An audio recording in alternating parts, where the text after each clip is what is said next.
on pose la question, est-ce qu'on peut être ami avec des personnes qui ne sont pas mahram pour nous? Eh bien, encore une fois, il faut comprendre quel est le but du mahram et du non-mahram. Quand vous avez quelqu'un qui est mahram, comme votre mari pour une femme, ou votre femme pour un homme, ou vos oncles, ou vos tantes, qui sont mahram pour vous, votre mère, votre père, vos frères et sœurs, ce sont des personnes avec qui vous pouvez vous associer, avec qui vous n'avez pas peur de la fitna. Mais les personnes qui ne sont pas mahram pour vous, la raison pour laquelle vous n'êtes pas autorisé à exposer votre aura et ainsi de suite devant eux, c'est qu'il y a une fitna, il y a un danger.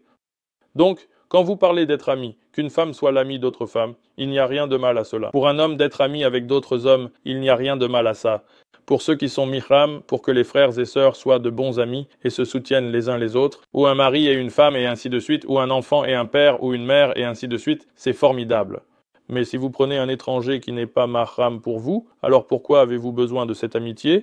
Encore une fois, vous pouvez être collègue, vous pouvez être voisin, vous pouvez avoir des projets scolaires et des choses comme ça. C'est un scénario différent, mais sortir et essayer de construire des amitiés, aller au cinéma ou traîner dans des cafés avec des non-mahram n'est pas permis. Je me fiche de savoir si vous pensez que vous n'êtes pas attiré par eux ou si vous ne ressentez pas cette peur, parce que souvent ce genre de sentiment s'installe sans que vous ne vous en rendiez compte, ou vous pourriez l'être sans vous en rendre compte, ou vous pourriez l'être et ils ne s'en rendent pas compte. Donc nous suivons les directives de la charia, nous n'en avons pas. Les amitiés avec des non-mahram,